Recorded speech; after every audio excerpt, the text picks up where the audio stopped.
নাম বাদ দেওয়া বা নাম অ্যাড করার আমরা কেউ নই। নাগরিকত্ব বা এনআরসি এর সম্পর্কে কোনো কিছু নেই। কোনো পলিটিক্যাল প্রেশার নেব না, মানে আমরা নিজেরা সেটাকে ওভারকাম করে সম্পূর্ণ নিরপেক্ষভাবেই কাজ করব। এনুমারেশন ফর্ম নিয়ে 4 তারিখ থেকে মাঠে নামছেন বিএলওরা। আর তাদের যে ইনস্ট্রাকশন দেওয়া হয়েছে বা সেই মতনই তারা কাজ করবেন। অনেকেই নিরাপত্তা বিষয় নিয়ে চিন্তিত রয়েছে, রাতে অনেককে কাজ করতে হবে এবং যে পেশায় রয়েছে সেই পেশা সামলে যখন এই কাজ করবে সেদিকেও একটি চাপ রয়েছে।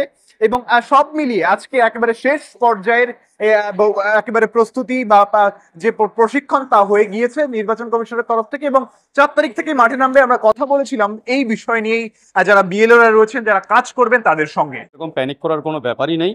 এটা হচ্ছে আমাদের ভোটার লিস্ট কারেকশন হচ্ছে, নাগরিকত্ব বা এনআরসি এর সম্পর্কে কোনো কিছু নেই। মানুষটা আছে কি সেইখানে তিনি যদি নিজে থাকেন বা যেই থাকুক না কেন, তিনি যদি থাকেন তার সম্পর্কে ডিটেলসে জমা দিলেই হবে। এমন কোনো ভয়েরও ব্যাপার নেই, কোনো কিছু ব্যাপারও। আর কি আলোচনা হলো এবং শেষ পর্যায়ে কি বৈঠক হলো বা আপনাদের কি জানানো?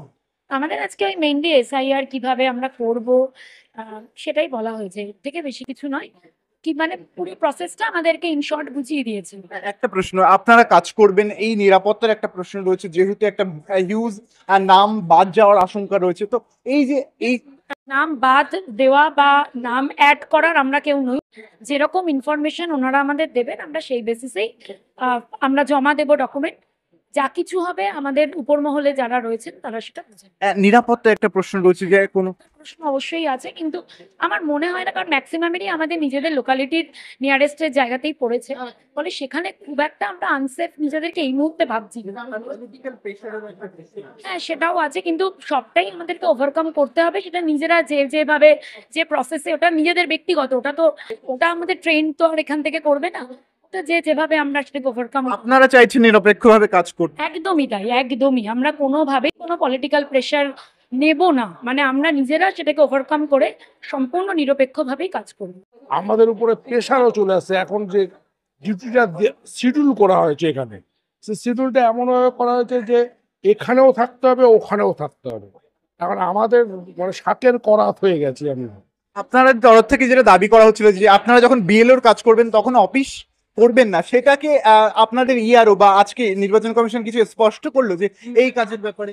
না, সেরকম কোনো স্পষ্টতা দেয়নি। তবে আমাদের যেহেতু এটুকু ইনস্ট্রাকশন করাই আছে এর আগেও আমাদের মৌখিকভাবে, যে যখন এখানে আমরা কাজ করব তখন অফিসে যেতে হচ্ছে না। হ্যাঁ, আর ধরেন আধ ঘন্টার কাজ আছে, তখন আমরা চলে যাচ্ছি, আমরা নিজেদেরই তাগিদে আমরা চলে যাচ্ছি।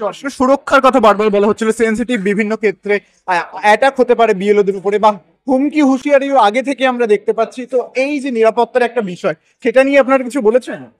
হ্যাঁ, এটা একটা ব্যাপার আছে যে দেখুন, নিরাপত্তার ব্যাপারটা হচ্ছে আমরা আমাদের কাজটুকু করতে চাইছি। আমরা চাইছি সমস্ত জনগণের কাছে এবং আমাদের যে রাজনৈতিক ইয়েদের কাছে, তাদের কাছে আমরা একটা বার্তা বিএলও হিসাবে দিতে চাইছি যে আমাদের সুরক্ষা তারাই দিই, আমরা আমাদের কাজটা যাতে সুষ্ঠুভাবে সম্পূর্ণ করতে পারি। এবং আমরা চাই সমস্ত যারা ভোটার আছে সেই ভোটারদেরকে আমরা নামগুলো যাতে তুলতে পারি সুরক্ষিতভাবে। 4 তারিখ থেকেই মাঠে নামছেন? অবশ্যই, অবশ্যই।